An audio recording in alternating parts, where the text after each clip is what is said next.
Hello everybody, my name is GoTrunks_Armada. I hope you're doing well, and welcome to my playthrough of Spyro 2 Ripto's Rage. Now, full disclosure before I begin, this game was essentially my childhood. It was a game that I played constantly and have always returned to. But we'll figure more about that as we play along. For now, let us just begin with a brand new game. In the world of dragons.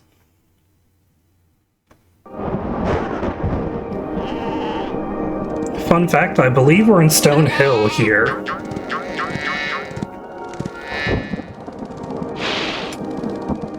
Is this rain ever gonna stop? I've forgotten what the sun looks like.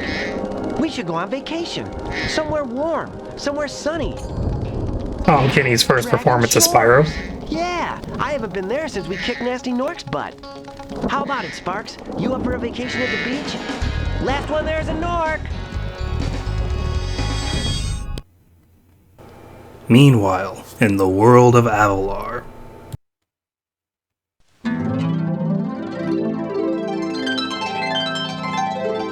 Oh, that music though. Is it working, Professor? Almost. Just a few more adjustments to these orbs and... Maybe this isn't such a good idea. Bringing a dragon here could just make Ripto angrier. Calm down, Hunter, and stop fidgeting. But you saw the professor's book. They have claws like this, teeth like this, and they spit fire like this. They sound much more dangerous than Ripto. That's exactly the point. A dragon is our only chance of stopping Ripto, and you know it. It's working! Oh, snap. Working! I've got a dragon! And we just got kidnapped. Whoa, rough landing. Uh-huh. Hi, which way's the... beach? Yeah, about that. Hey, stop staring. Haven't you guys ever seen a dragon before? You're a dragon? You got a problem with that pussycat? They are so lucky that Ripto appears right here like this. Because what was Spyro about to say to Someone them? forgot to invite me to the party. Were you trying to keep something from me? A dragon? You brought a dragon to Avalar? I hate dragons! Gah! And then just instantly starts beef. Like, Ow! Crush! Kill it! Kill it!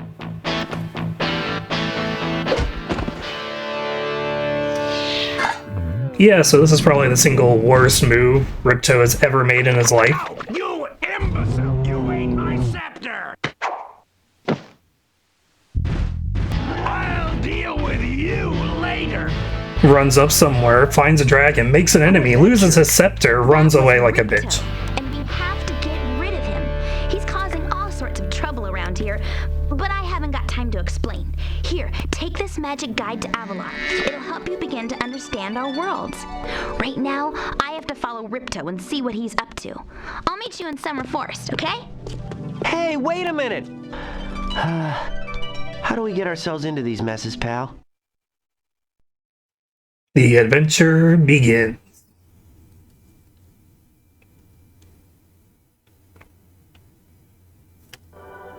Alright, so that was our introduction.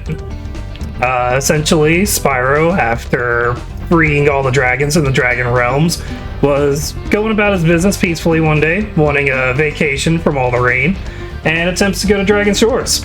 Hunter, Alora, and the professor all proceed to randomly kidnap him so that he can come and solve all their problems. Let me start by saying, like, how lucky Elora, Hunter, and the Professor were, that it was Spyro that they caught and not any other dragon, like maybe Red from Spyro Hero's Tale. Like, imagine if they caught him for just a second. Anyway, so let's explain a couple of game design things, yeah? So, as soon as we start off the game, what do we find? We find we're a dragon, we have a dragonfly, and we have this closed area that's completely free of enemies. That way we can get used to walking around, figure out how to charge, figure out how to jump all the way up to the top here, and then finally figure out how to glide. We also have this little rat mouse looking guy with a headlamp on. Let's see what happens if we walk up to him. Hi, Spyro! Welcome to Glimmer! Unfortunately for us, a mob of lizards just showed up and started stealing all of our gems. Can you stop them? Uh-huh. Oh, press triangle to talk. If you can find my friend Twitchy, he'll reward you for helping us out. Got it. So, Pogo the Gem Cutter has introduced himself, told us his problem, and said that if we can find one of his friends, we will be rewarded for essentially taking out these lizards that have eaten all of their gems, I guess. Even though there are gems all over the ground, but we're gonna ignore those. So Spyro has two means of dispatching of his enemies. He can charge straight into them, or he can breathe fire. Now let us try it out on these. Oh, and they're already running away. Okay, eeny, meeny, miny. Oh, he already stopped. Okay, so we can charge. And if we find our other guy, we can flame. Now, these attacks might be different, but they are not equal. If we see, looking over here, if I charge into this guy, it's not going to work. So big guys, unfortunately, need to be flamed, and they can only be defeated that way. However, most smaller enemies can be defeated by charging or flaming. Anyway, so as Spyro, you are a dragon, and being a dragon, obviously you are attracted to gems and treasure. So you're constantly going around collecting the treasure. You are followed by this little dragonfly. The little dragonfly's name is Sparks. Sparks is essentially your health meter in this game. So instead of putting a big old bar across your screen, they decided to give you this little dragonfly that, depending on what color he is, will tell you how many hits you have. If he is yellow, he has 3 hits. If he is blue, he has 2 hits.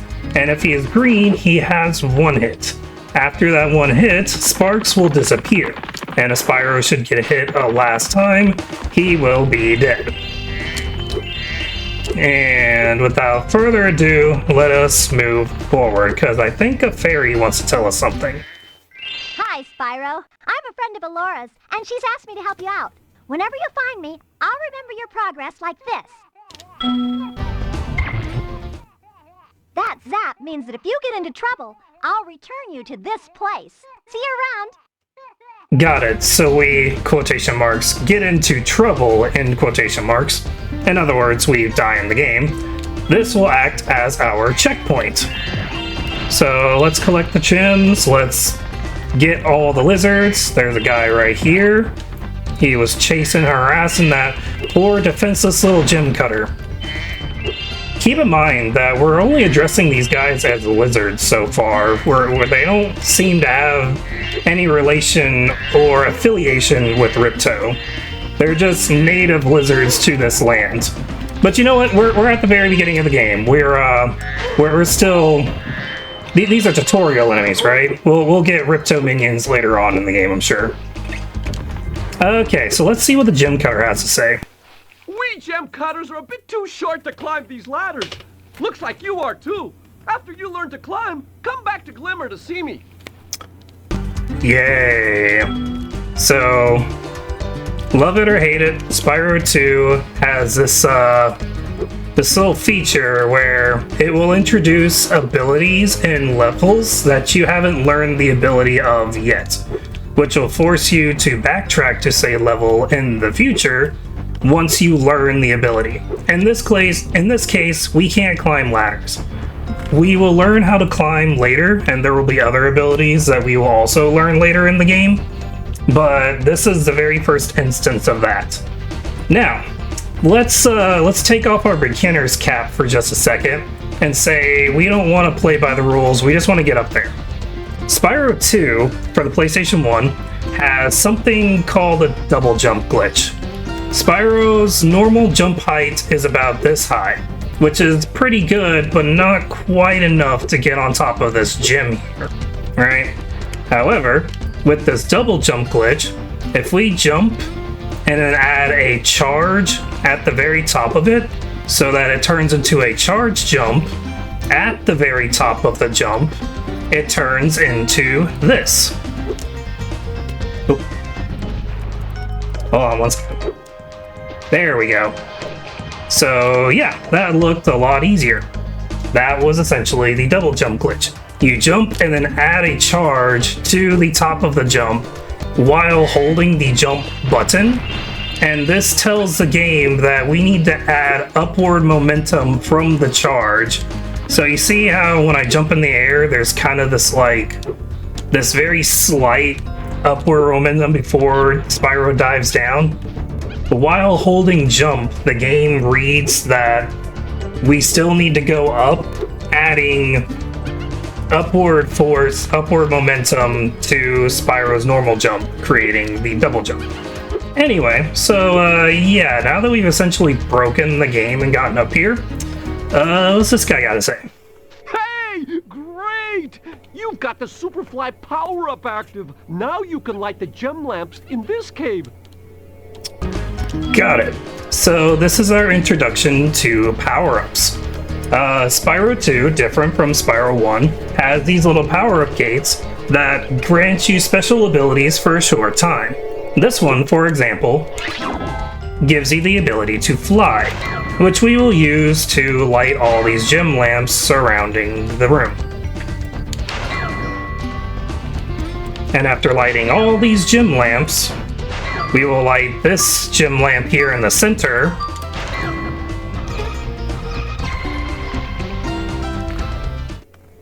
Thanks for helping me light the lamp, Spyro. For a while, I was afraid we were going to have to cancel tonight's baseball game. Here, somebody mix this orb in with the baseballs. Alright, so these guys do favors in exchange for orbs. Sorry, we do favors for these guys in exchange for orbs. We will explain what orbs are later. What does this guy have to say? Ah, you must be the dragon everyone is talking about. Well, dragon or not, I'm afraid there is a small fee to open the bridge. It will cost you 100 of your gems to cross. Oh no. So, to all the people from the first game who said, why do I need to collect gems? There's no points. The number goes up and nothing is consequence of it. Yeah, it's because of those criticisms that this character was made. Let me introduce you to Moneybags. His job is to take your money at every chance he can.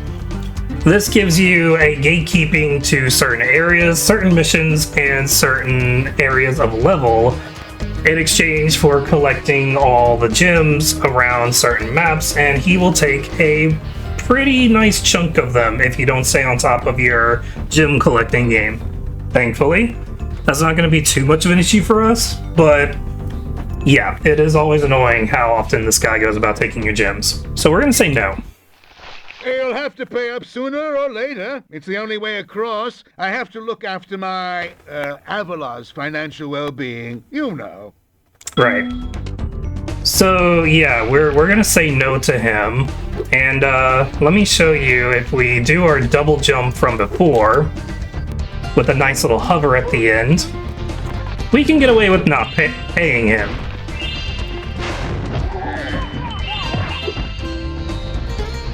And I'm pretty sure we can also get up here.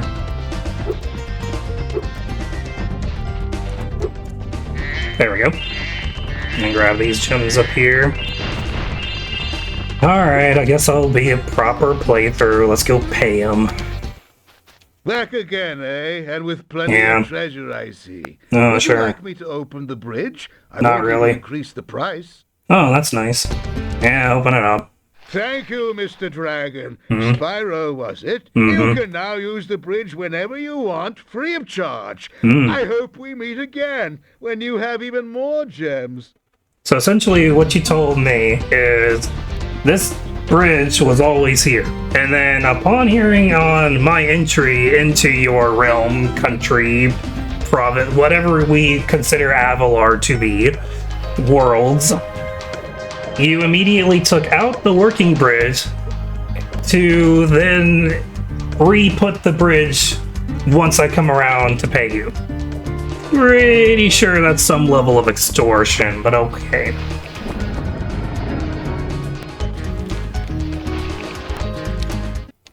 Still here? Why don't you help the gem cutters and they'll show you the way to Summer Forest? What's a summer forest? That hasn't been introduced to us yet. To get a good look around, hold down the triangle button. Try using triangle to look around this cave. Alright, so what that's telling us to do is if we press and hold triangle, we get this like zoomed in point of view perspective of Spyro that will enable us to kind of look around and get a decent look at things, right? You can kind of scan your environment, you can get a better look at what your options are. Alright, I think we've seen enough here. Let's progress forward. Oh, here's another gem cutter. Oh, by the way, in case you were wondering, since I didn't read it off earlier.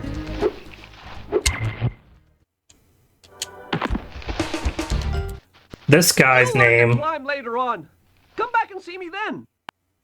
This guy's name was Whiskers, and I don't know if I can get the name of the other guy since I did his orb. Oh, darn. Too close to the edge.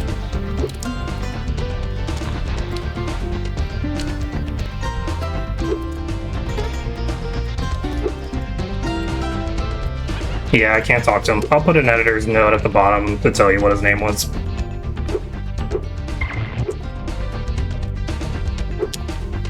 Alright, let's go talk to... What's this guy want? Spyro, thanks for helping us find Twitchy! out the lizards. We found Let's him. take this talisman of glimmer as a sign of our gratitude. This Talisman of Glimmer.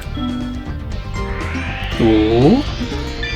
Ah. It's a golden pickaxe. This magic portal next to me will take you to Summer Forest, one of the homeworlds of Avalar. Alright, so now we get introduced to the concept of world levels versus... No, home worlds versus level worlds. I can't speak explain. So now we get the concept of home worlds versus level worlds. So, fun fact, Spyro 2 Ripto's Rage is the only game to start off in a level world. So,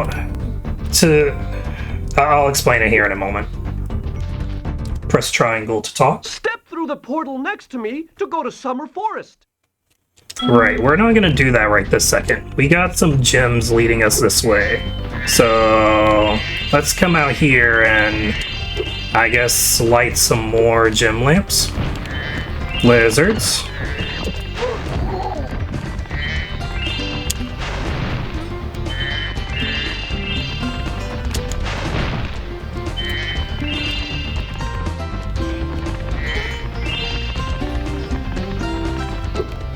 Alright, there's another guy. What does he want? Great! The Superfly power-up is active, and you can restart our gem lamps. Flame all the lamps quickly, and the big gem lamp will light. The power-up will give you enough magic to fly for a short time. Awesome. So, what if he didn't want to use the Superfly power? Yeah, there actually is a way to do this version of the gem lamps without it. So, step 1, you jump. Step 2, you add flame. Step 3, you add your double jump. So, if we get close enough, And thankfully, these guys are very generous with their timers. So we have plenty of time. Oop. We have plenty of time to just come around and light all of them this way. Oop.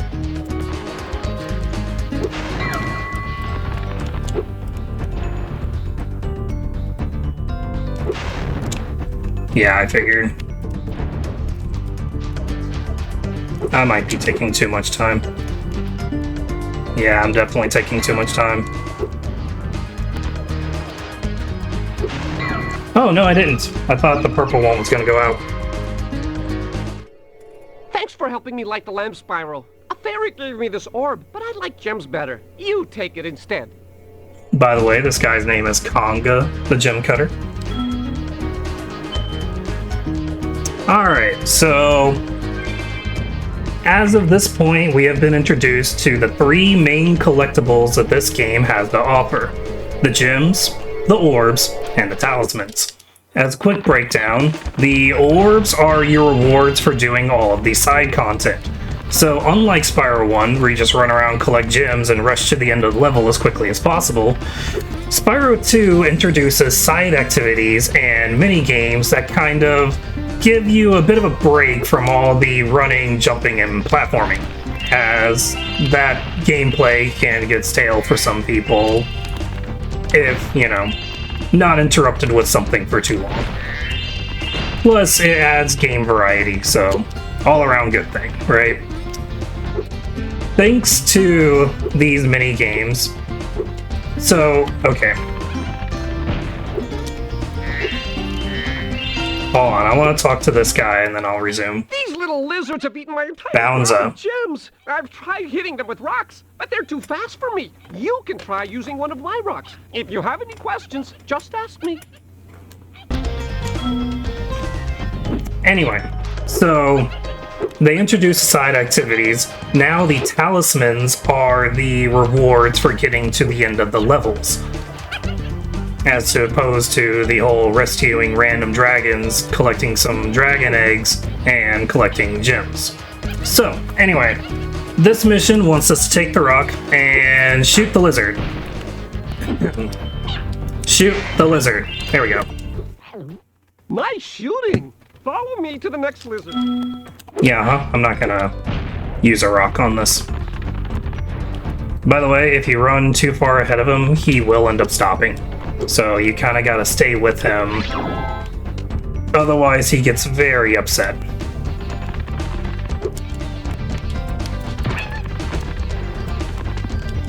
Alright, let me go have him acknowledge that I defeated the lizard. Ooh, okay, we went through him. Not sure how that just happened. There we go.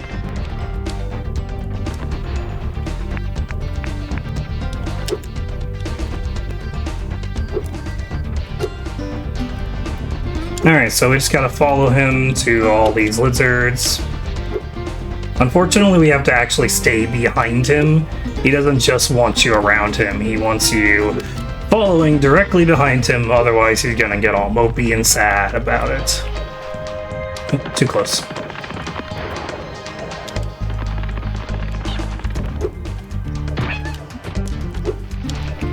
There we go. Nobody likes you. You are a character that was invented to be hated, and you do your job a little too well. Oh, I almost magic stared.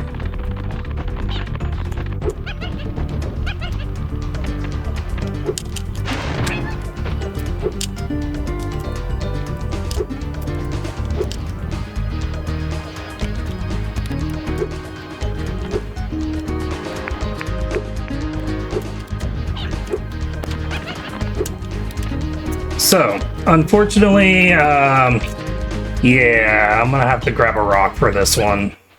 To hit that lizard up high, you have to aim. Oh, Press yeah? and hold the triangle button to aim. Oh. And press circle to spit. Got it. Give me my rock, please. Thank you. Alright, let's press hold triangle to aim. Line up our target. and press circle to spit. Yay! You saved my crop of gems from the lizards. Here, take this orb. Some girl with wings dropped it here yesterday.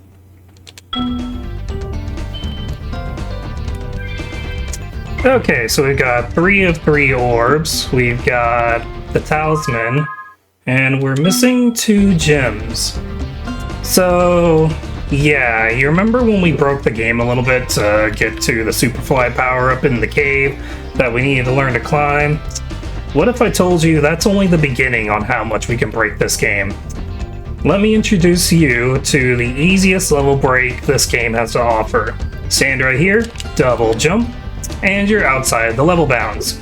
Typically in vanilla gameplay, you are not supposed to get here. But thanks to knowing this glitch, we can jump up here and instantly just skip the cave altogether and come over to the other part. Or, let me just jump back over here. So this is where we would land upon jumping straight from there to over here. We're just gonna come straight this way. Oh, sorry. Negative. We're gonna come over this way, jump over here, and then if we run straight over here, there's the end of the level. So you can literally just in 2 minutes run straight from the beginning to the end, grab the talisman, and leave the level. Now,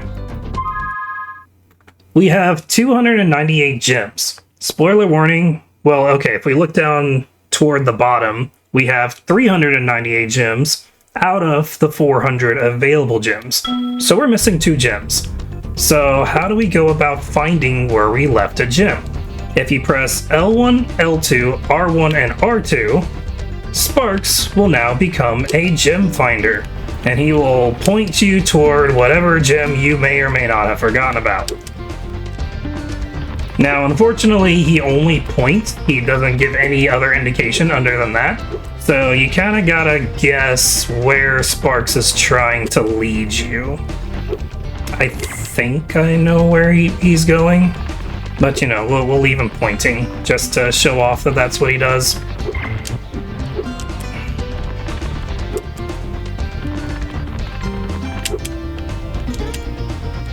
There it is.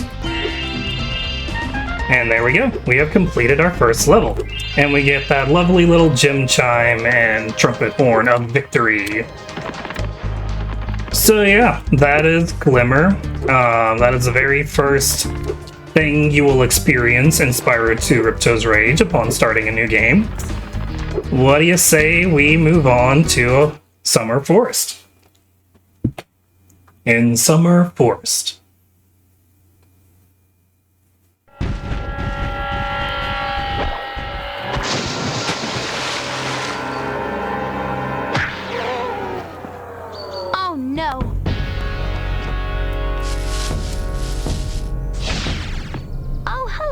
We didn't get a chance to introduce ourselves before. My name is Alora. Hi, I'm Spyro. What are you, some kind of goat?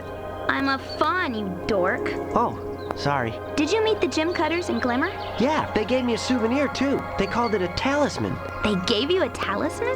What, is it special? I just stuck it in the guidebook you gave me. There are 14 talismans in Avalar, and they are all magical. If you can collect enough of them, they can be used to defeat Ripto. Wait, how did I get here before where him? Have you been? I got a little lost. Spyro's going to help us collect the talismans. I am? Yes. Spyro, look. There's no way you can get to Dragon Shores right now. Ripto and his monsters have taken over the castle here in the Summer Forest. Ooh, that's You're bad. going to have to go to Avalar's worlds and convince the inhabitants to give you their talisman. How? You can keep them in your guidebook. How? Hey, I could do that. Why doesn't the dragon just torch Ripto? Hunter, Yeah, you can't even fair keep question. track of your running shoes. How can we trust you with 14 talisman? If you come across any orbs, they're important too, but I'll tell you about them later. Okay, no problem. I'll collect a few talismans, give Ripto the old hot foot, and be in Dragon Shores by lunchtime. Alright, sounds easy enough, right? Summer Forest.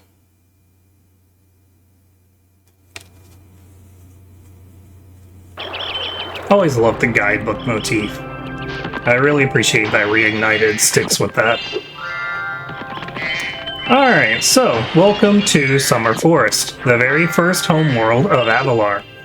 So, going back into my explanation earlier on, Avalar is the overarching world. Within the world of Avalar, there is the Summer Forest homeworld, the Autumn Plains homeworld, and the Winter Tundra homeworld.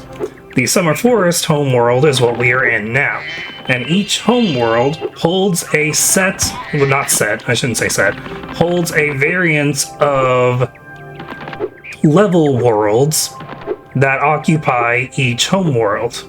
And this all together makes up Avalar. Great, now that I've confused everybody, let's talk to Alora. Spyro, this is the homeworld called Summer Forest. There are portals to many of the Avalar worlds around here. Unfortunately, Ripto has taken over the castle, and we need your help. Start by retrieving the talismans from each of the worlds you go to. Got it. We gotta go to each world, we gotta defeat all of Ripto's minions, collect the talismans, and go to all the worlds. We got this. Check your guidebook by pressing the start button and choosing the guidebook option to see which talismans you have collected. Alright, press the start button to bring up the guidebook. And if we actually select guidebook in the options menu, we can see the homeworld, the levels we've been to, and the levels that we have yet to go to. We don't see their names, but we see there's about 6 of them. Alright.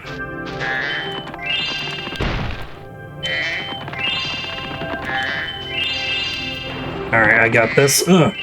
I don't got this. Alright, we got some froggies, some gems.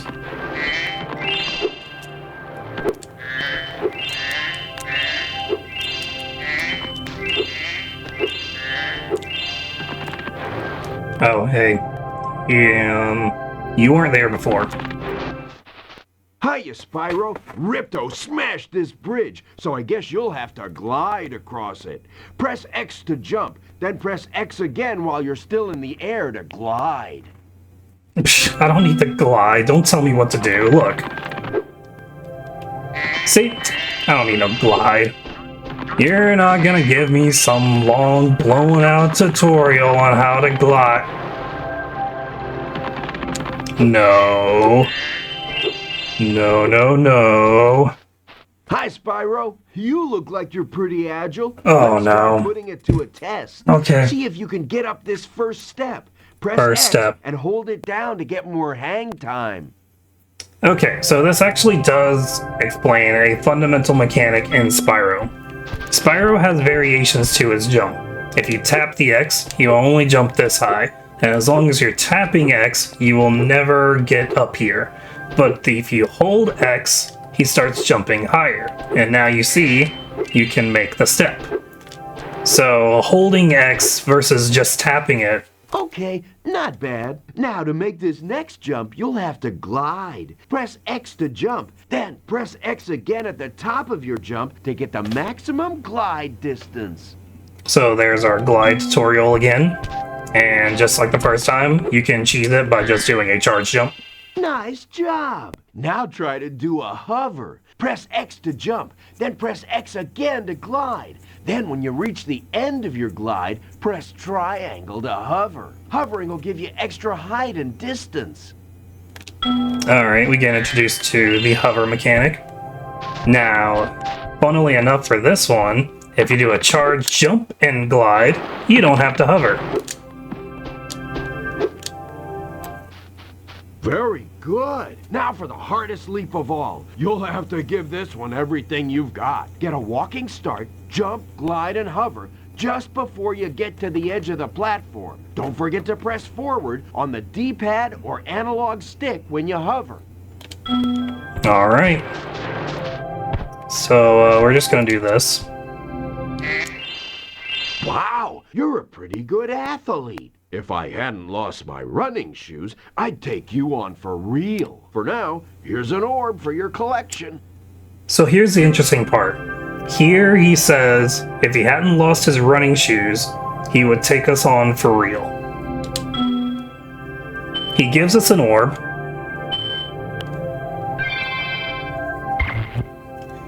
And then if we talk to him again, he says this. I'm just taking a break right now. I've got to rest for the next big race in Ocean Speedway. Is this implying that Hunter wears his running shoes to Ocean Speedway? Alright, now you want to see the hardest leap of all? I don't even think I can do it. Probably not, but I'll give it a try. Oh, I got it. That's how you really put to the test to jump, glide, and hover. And look, we have access to an orb that we're not supposed to have access to. So, I'm not gonna collect it. Sorry. Just wanted to show off that that is a jump that can be made. So we have money bags again. What does he want?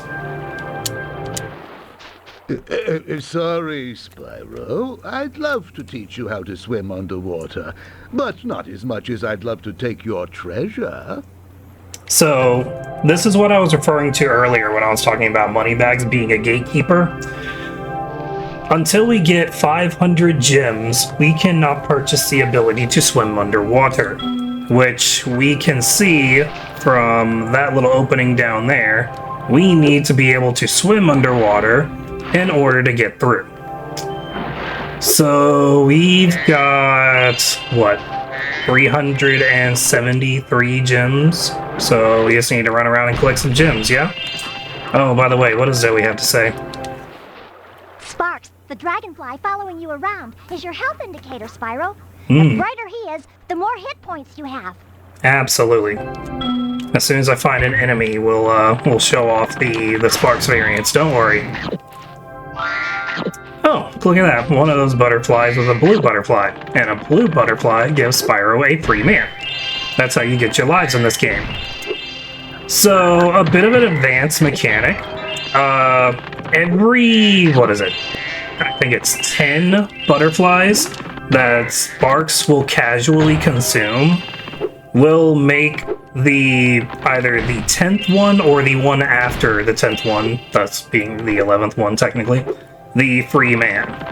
Right, so in Spyro 1, once Sparks was yellow, he did not want any more butterflies. He refuses to eat anymore. So in Spyro 2, we gave Sparks the ability to eat butterflies, but he doesn't gain any more health. Instead, upon torching or charging through enough fodder... Hold on, I need to find... There's some froggies down here.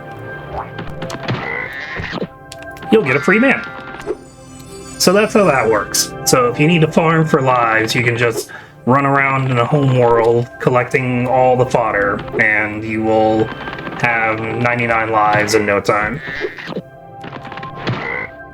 Or between you and me, you can just enter a cheat code. Those also exist, but we're not going to use them for this playthrough. Okay, so we've gathered all the gems we can find, but we're still a little bit short. So we have two options. We can go to Idle Springs, or we can go to Colossus. So the answer is we're going to go to Colossus, and I'm going to tell you why. In Idle Springs, there is a section where we will need to swim underwater. Obviously, we do not possess this ability, so we're not going to go here to swim underwater with an ability that we do not have. So let's come over here, and we're going to go to Colossus and see what this is. Oh, love the gem scatter.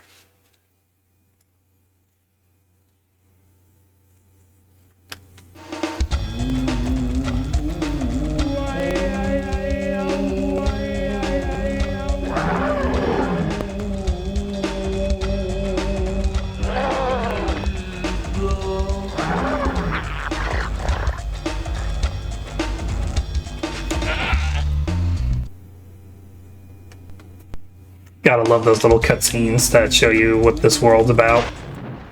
A Yeti has been rampaging rampaging around our home, but we've managed to trap him by shutting all the doors. If you talk to the other brothers, they will open the gates and guide you to him. Gotcha.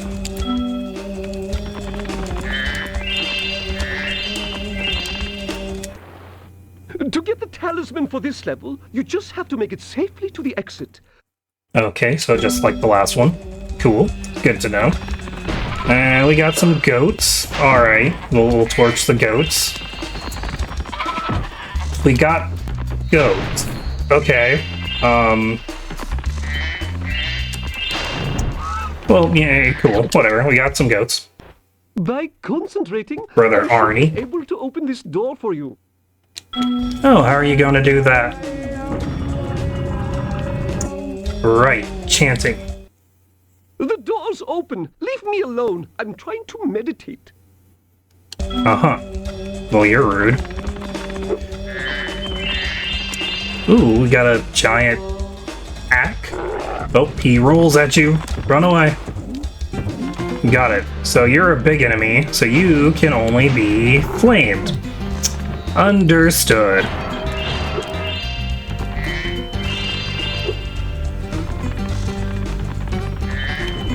Got a big ol' yak, just gonna flame him back. Got a fodder that's in the shape of a penguin this time, so cool stuff. Another brother. He's a key when you know how to chant like this. Brother Clive. Alright, so you wanna see some level breakery? Step 1, come over here. Step 2, double jump. Step 3, turn around. Step 2, double jump again. Step 5, turn around. Step 6, jump and glide. And we've broken the game again. So we're gonna come up here and get the tops of these. Get the goat, get the yak. Still haven't seen a Ripto minion yet, but, you know, again, beginning worlds, right? Zoe, what you got to say? Enemies like those yaks are too big to be charged. Right. Your flame attack should easily take care of large enemies. Got it. Already established that. Thank you for putting it into words, though.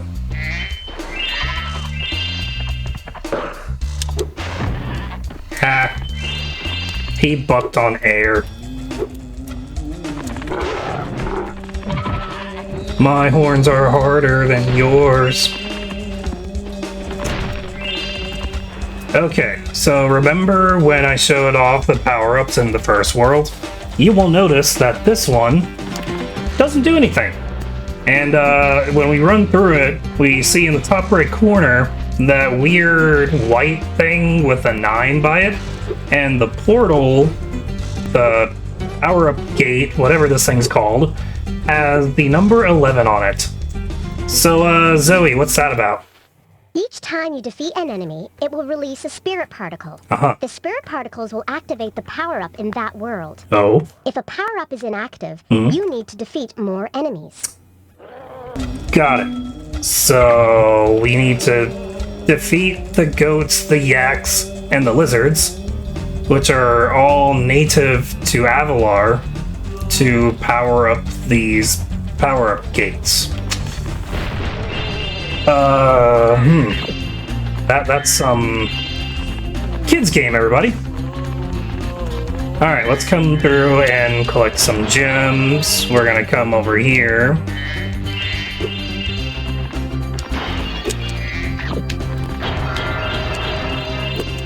And what does this brother have to say? Hey, look what I can do.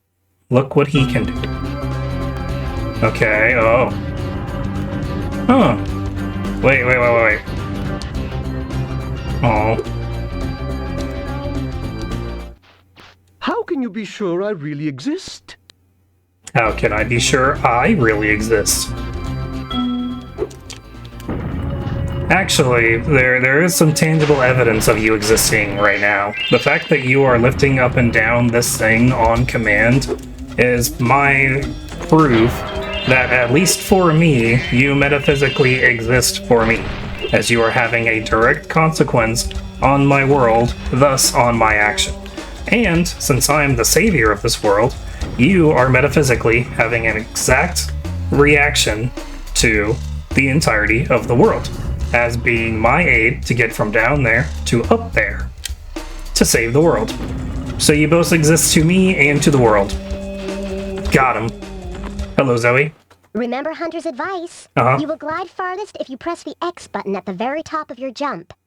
Got it. So I will charge hardest if I press the X button at the very top of my charge. I think that's what she said.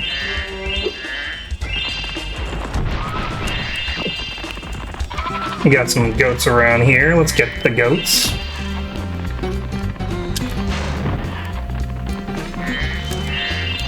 And, okay, so I'm beginning to notice a pattern. The beginning of the level has a guy with the flag. The end of the level also has a guy with a flag. And I have a habit of torching the flags. Even though Brother Ned. I'm a vegetarian, I think you should kill that Yeti. He's pretty tough, though. In fact, I'm not so sure you're up to it. Wait a minute. I think you should torch that Yeti. That's not what you said. You said kill, but wrote torch. Gasp! My little child mind has been compromised. I have to confront what death is. How dare. Even though I'm a vegetarian... Oh, you say the same thing. Alright, let's get this part out the way. So if you're like me, right? I assumed this was gonna be some crazy little boss fight. But, yeah, no. That's all it is. I thought the Yeti was tougher than that. I guess he was all bark. Anyway, I was just guarding our sacred talisman to make sure the Yeti didn't eat it. Keep in mind, this game was released, like, I think 1999, and that is a very meta joke. That is a joke where it plays with the player's expectation of going and confronting a mini-boss, but instead making it completely, like, anticlimactic by having him defeat himself by causing this face bird thing, sculpture, statue, to fall and crush him. Anyway, so you will notice that now that we have gotten the spirit particle count up to 13, we now have a spring power-up, which does super jump. Got it. Alright, let's come up here, let's grab some gems, and there's nothing to grab here. Oh, more gems, cool. Hey, Professor, what do you have to say? Oh, thank goodness you scared that evil spirit away. But now it will hide in the statues. Oh, If no. you were to flame all 10 statues, What? I'm sure you would chase it away for good. Why it gotta be 10? How does one spirit hide in 10 statues? Alright. If you want to get rid of that evil spirit for good, you must flame all the statues. The evil spirit, huh? Alright. So, one statue, ha ha ha. Two statues, ha ha ha. We got some gems over here. Let's come this way.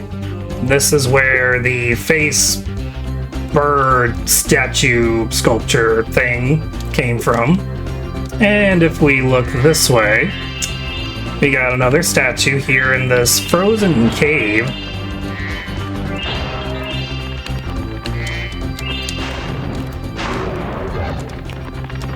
And now this is gonna look scary, but if you jump straight down, you will be safe. And we got another statue right here. By the way, if you don't want to do the jump straight down thing, you can come right over here. And this is all like a walkable area. And then after you confront the Yeti, you can jump through these windows also. So plenty of ways to get over to this area. Also, we got some ice over here. What's on the ice?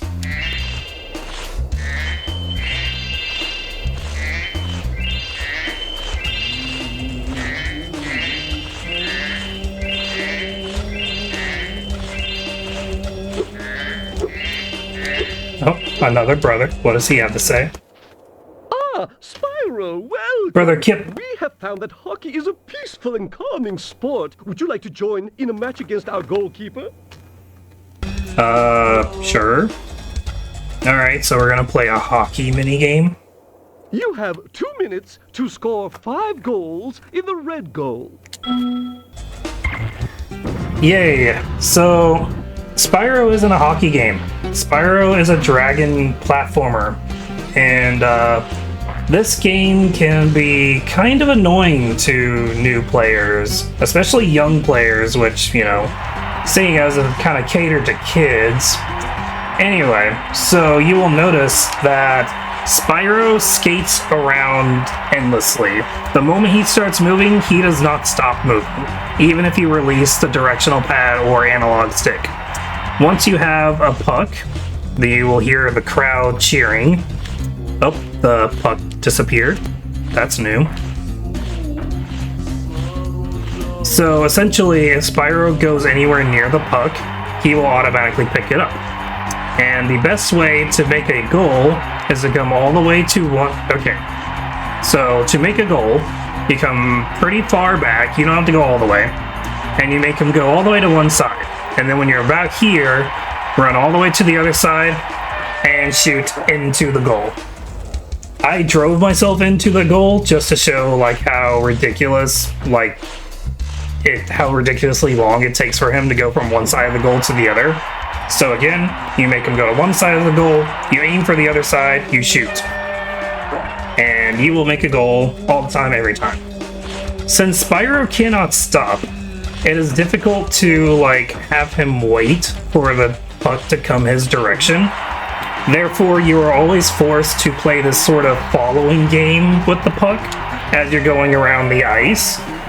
One thing you can do to slow Spyro down is you can hold down or you can hold down on the D-pad or hold back on the analog stick, and that will make Spyro swim slowly, like that. Also, since you're stopped, you won't move, but as soon as you press anything, Spyro will just start skating forward and will not stop until he hits a wall. So that's about as good as I can explain Spyro's ice physics and how the game works. Well done! Have this!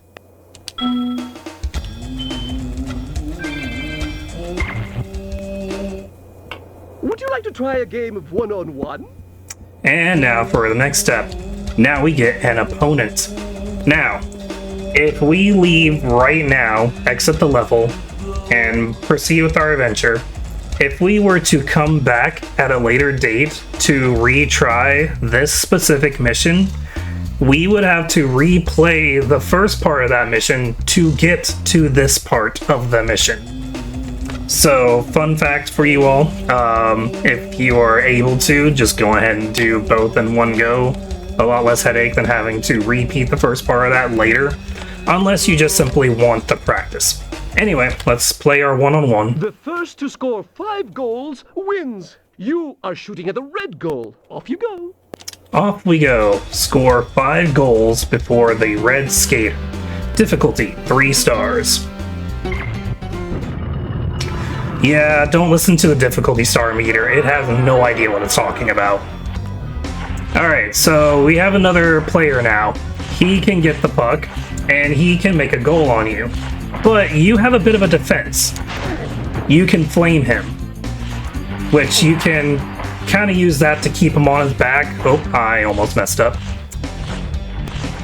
Anyway, keep him on his back temporarily, giving you an opening to take the puck. And you also notice that as soon as you get the puck, he will make a maneuver to retrieve the puck from you. So just as you go flaming him, he will hit you with his hockey stick. Anyway, so the goal is to go around him, around the goalie, and shoot for the goal.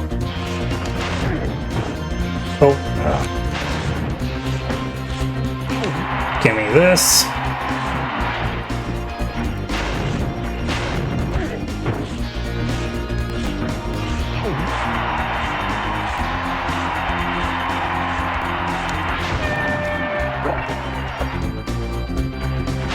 It can be a little complicating, especially if you're not, like, all that great with Spyro's ridiculous ice physics. But once you get practice at it and get good at controlling Spyro and just constantly keep the goalie on the ground whenever you can, you should do fairly well with it. So one thing that you will notice is his goalie is really good at shooting the puck toward him. However, you will notice that my goalie just shoots the puck in any random direction that he wants to. Sometimes it's toward me, sometimes it's away from me. So, yeah, you can kind of use his goalie to your advantage. If you stand in direct path, he will literally shoot it to you and allow you to make the goal like that. Well done! Have this! If you stare at it long enough, you might not see anything. Well, of course I won't see anything. It'll be in my inventory. See? It's gone. You can keep practicing if you want, but you have to be off the ice by 6. So, if for whatever reason you just absolutely love the hockey game, this is just a bit of a free-for-all. You just kind of infinitely play hockey here now. Or you can just infinitely hit the hockey player guy. So yeah, that guy will hit the hockey puck in any direction. That guy will always shoot the hockey puck directly towards the red hockey player. Use this information as you will. We're done here. Let's leave this area. Alright, so this was the statue that we torched when we came here the first time. So let's come back into the level. Here's another statue. And if we come through here, jump down here, go past the guy that doesn't exist. There's another statue. Now if we come this way and use this super jump, there's another statue. We come over here and we drop straight down. There's another statue. And we venture over here, and here's our last two at the beginning of the level. And we're nice and conveniently teleported. Scared the evil spirit away. Why don't you take this? I borrowed it from the temple. Yeah, they don't need it. Yeah, they don't need it. So the professor stole something from the temple that he's now going to give to me. Is it an orb? It's probably an orb. Definitely an orb. So the professor just stole an orb from the temple. It's just like, I'm just gonna give that to Spyro for chasing away this spirit that's bothering me. I'm glad that evil spirit has gone. I am It was too. giving me the heebie-jeebies, I can tell you. Gasp. Not the heebie-jeebies. That's so super serial. Alright, so let's take a quick inventory check. We've gotten 3 out of the 3 orbs, we've gotten the talisman, but we've gotten 365 out of 400 gems. Now, if we look directly ahead of us, thank you, Sparks. Yep, I know, I see the gems over there. But if you look directly, yes, Sparks, it's over there. I know, Spyro, I know. We're getting to it. If you look directly ahead of us, you will see that we got some gems and we got a rocket over here. If we breathe fire on the rocket, it will shoot off. And if we come over here, it will break the unbreakable chest for us. Yeah, I didn't show that it was unbreakable, but don't worry, we will run into more of those in the future. And there we go, Colossus is officially complete. So now that the level is completed, we can exit through the portal back to Summer Forest.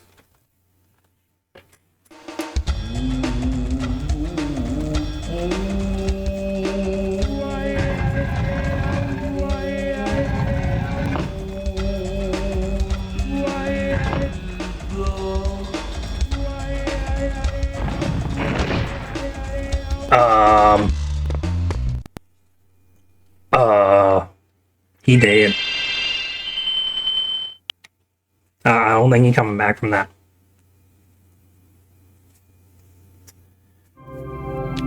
Alright, so you will notice that we have 857 gems.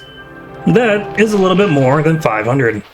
Hello there, Spyro. Would you like to learn to swim underwater? I suppose I could teach you for a small fee?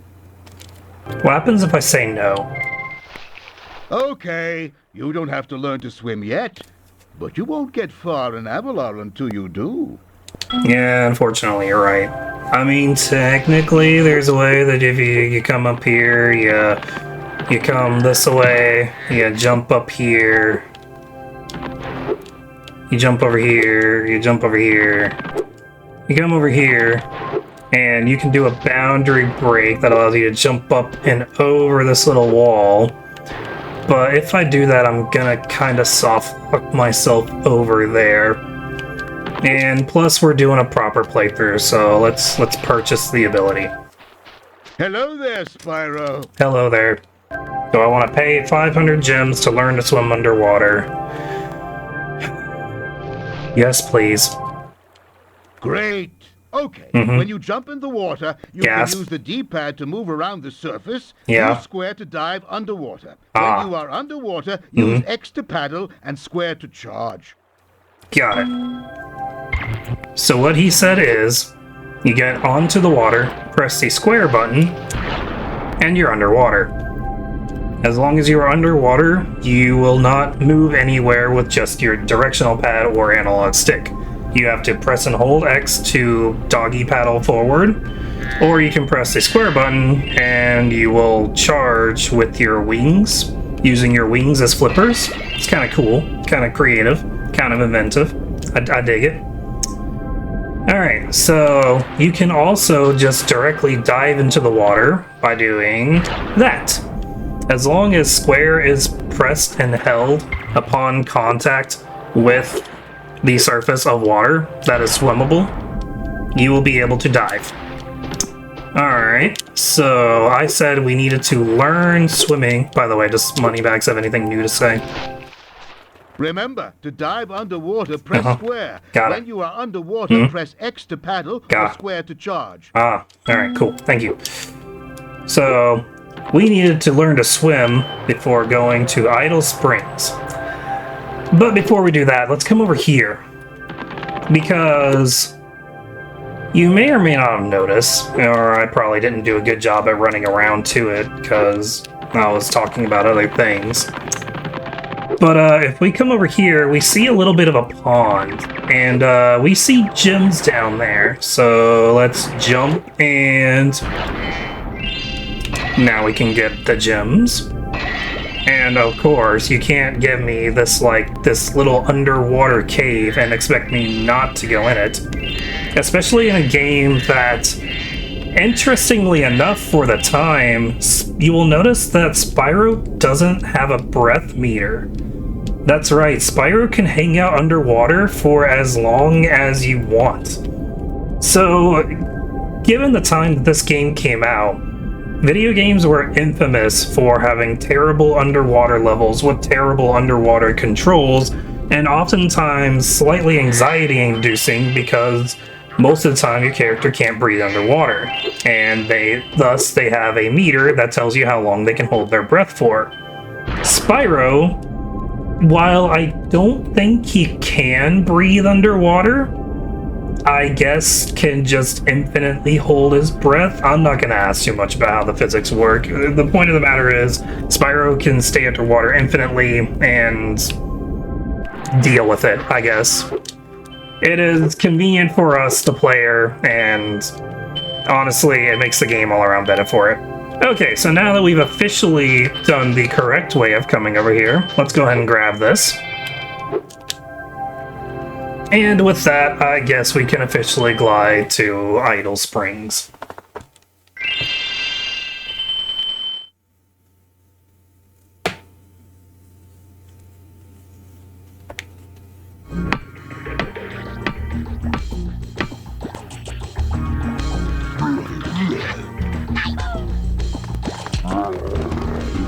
Alright. He built a statue, it came to life and chased him. He built a female statue, and it didn't come to life. And he got heartbroken. Flag, I must torch it. Spyro, the idols Foreman Bob. have come to life. They've locked us out of our temples and stolen our food. Got it. So these guys are being terrorized by the idols that they made that came to life. The workers can break the locks if they can get to the doors. Burn the flag. Alright, so he's a big enemy, so I can't charge him. So we flame him, and now the worker can get to the door and unlock it. And that's how we progress through this level. By the way, our fodder is this little beetle bug guy.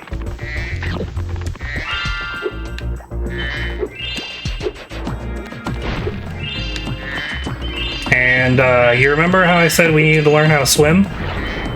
This is why.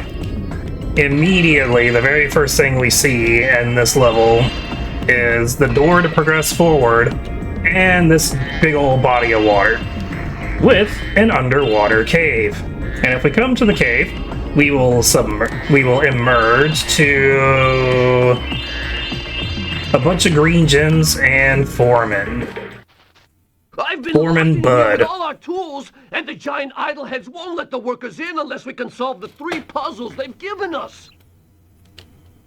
The first puzzle is to turn all these blocks yellow. If you have trouble, come back and talk to me.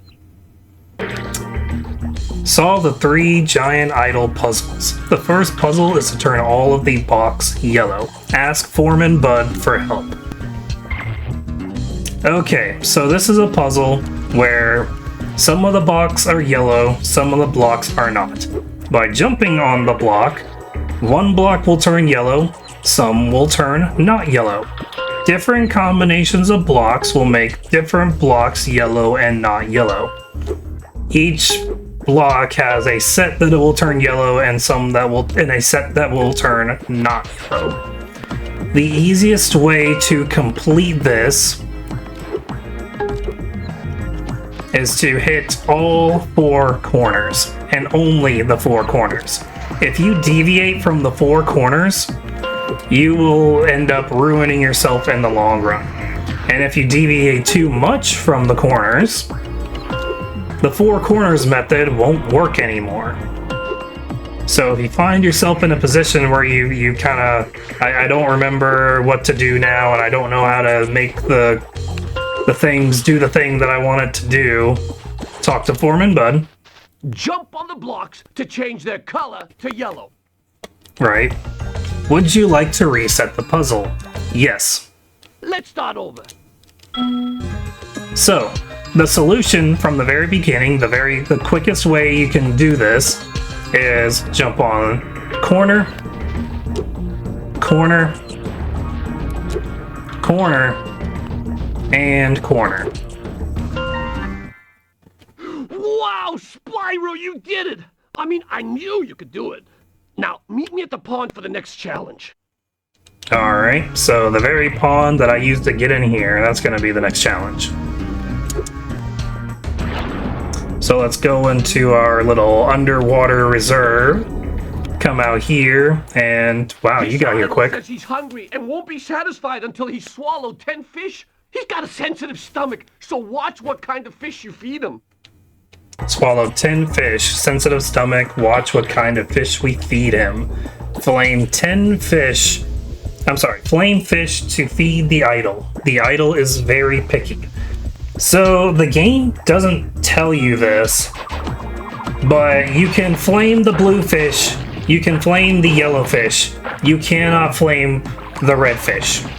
The red fish is the one that it doesn't like. And now it's going to give me a lot of red fish in a row. There's no way the RNG is about to be this generous. Yep, there's a red fish. So flame the blue and the yellow fish, do not flame the red fish.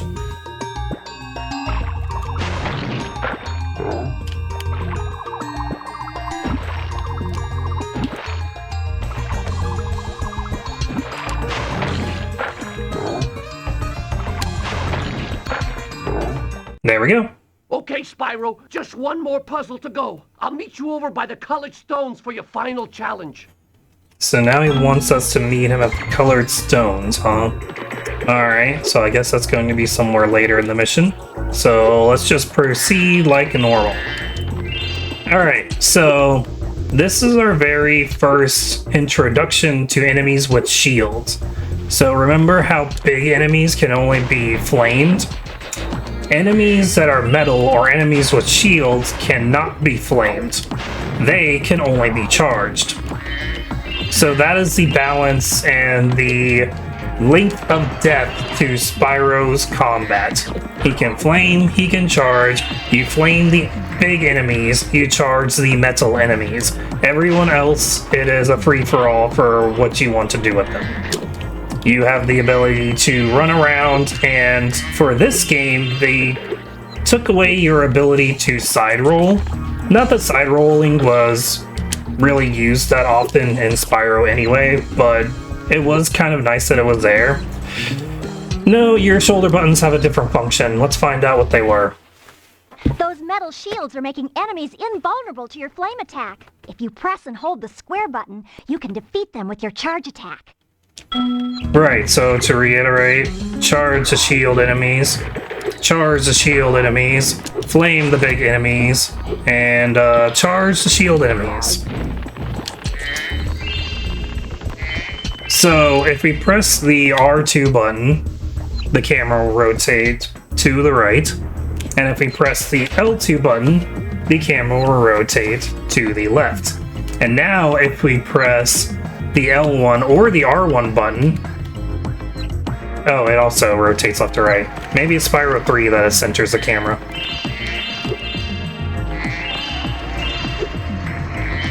Although pressing both of them at the same time seemed to quickly center the camera. See, if I rotate the camera around, I press both of them. Anyway, let's move forward. I'm sure Zoe's gonna tell us all about the camera here in just a second.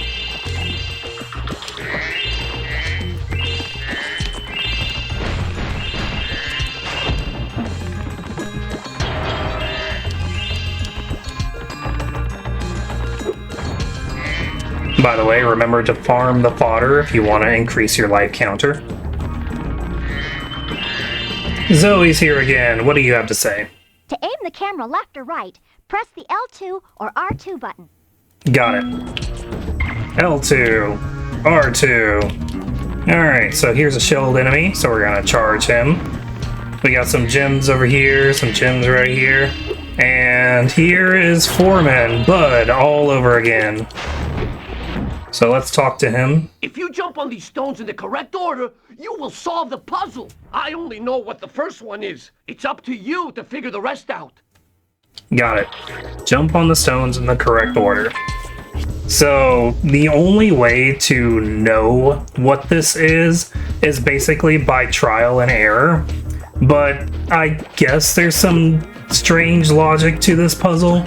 So you'll notice the very first piece is a star. Well, hold on. Let's see if you can give us any hints before I explain this.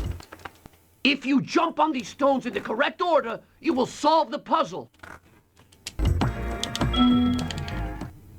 If you jump... Oh, okay. I thought he gave a hint.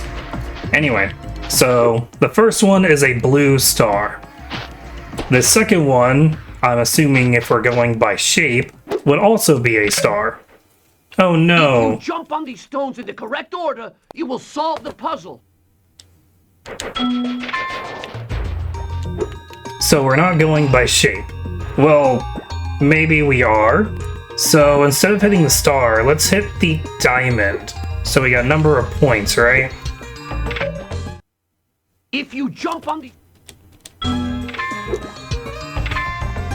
Huh. Okay, that was weird. So it was star, star. Yeah, so I was right the first time. So we got the star.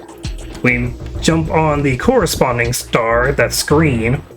And then a star has 5 points. If we remove one of the points, it now only has 4 points and becomes a diamond.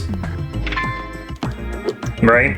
So if we come over here, we see that this crescent moon that is also orange and has 2 points. So let's press that.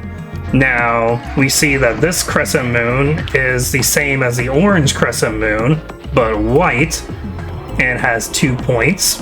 So we press that.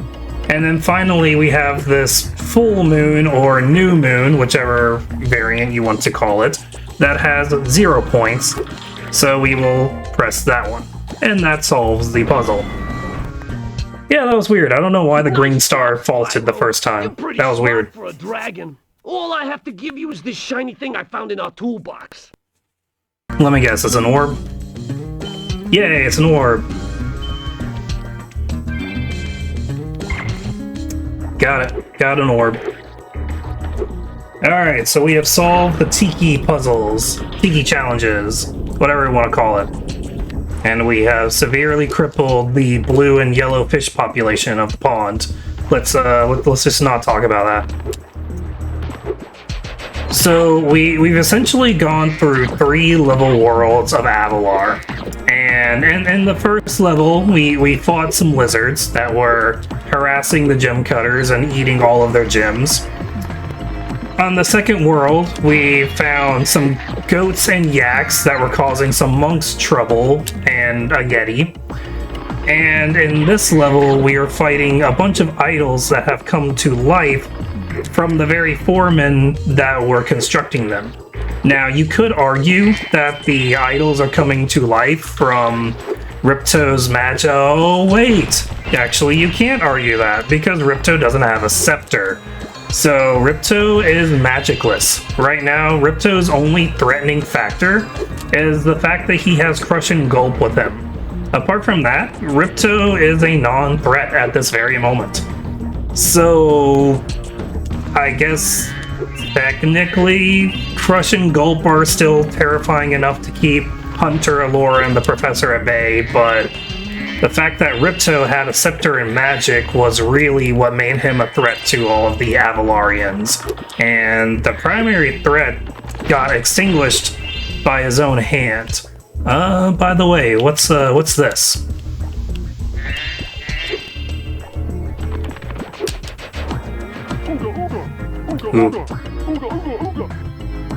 Ooga ooga.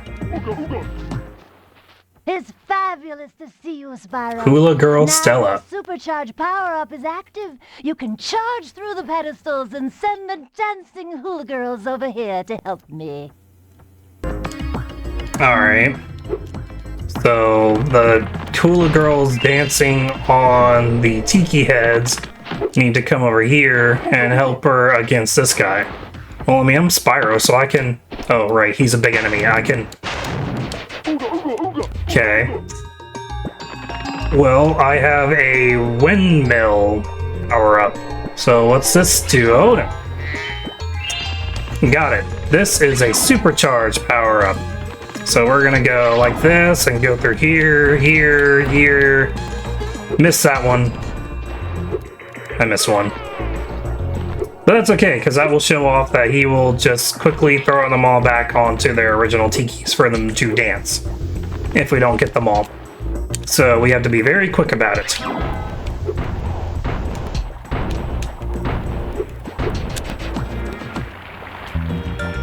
Now that all 6 are there, they're gonna make a rain dance. That's going to strike him with lightning and defeat him, kill him, kill him. Look at that. The hula girl's rain dance blew up that idol like a Roman candle. Now Ooh. I can pursue that That's a dancing description. career I've dreamed of. Take this orb. It could help you go places. All right. 2 out of the 2 orbs. So just like that, we've gotten our orb count done. We haven't got a talisman yet. Although I'm pretty sure we passed the guy who was going to give us a talisman. But that's okay, because we got some gem pathing to follow. By the way, you remember when we were in Colossus and we were playing the hockey minigame and I was able to beat the red hockey player 5-0. And when I did that, upon my last goal, you heard that sound. That sound, and subsequently that new life that the addition to my life counter that you saw, that's called a skill point. Skill points are hidden secret objectives that you can do in the game that will reward you with an addition to your life counter. And these are like fun little sub-challenges that are little things like win a perfect game of hockey, glide to the top of the tiki head. And I will show off more of these skill points as we go about Avalar, going from world to world. But for now, let's stick to clearing this level and collecting its gems.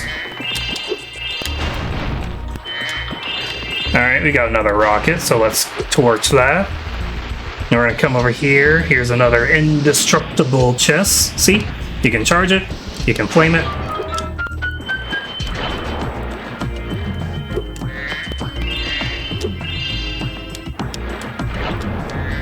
It opened all these gems that are all over the place now. Oh, look at that. I missed a couple of bottles while I was here too. And there we go, 400 out of 400 gems. Perfect.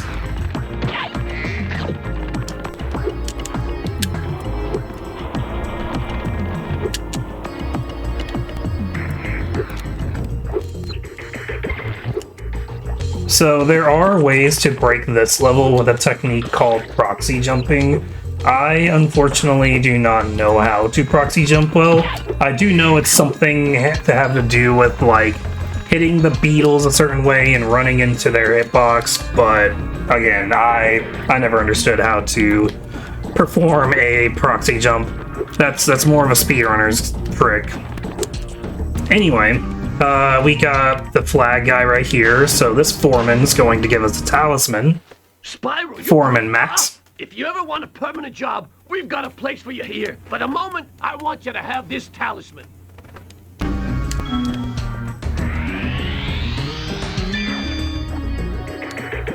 Nice. I love the talisman designs in this game. They're so good. And that is Idle Springs completed. And now we go through the exit portal.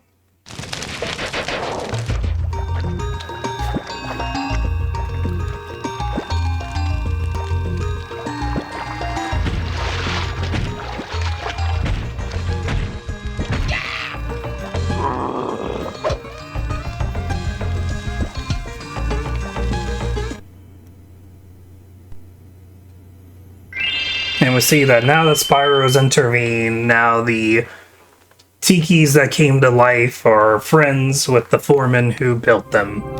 All's well that ends well. Alrighty, so I think we are going to stop there for today.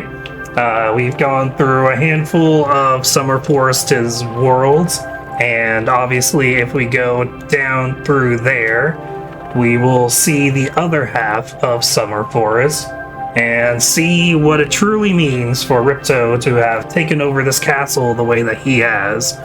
But until then, my name has been GoTrunks_Armada, and I hope you've enjoyed this episode of my playthrough of Spyro 2 Ripto's Range. Please stay tuned, for more will be on the way shortly, and I hope you have a good day.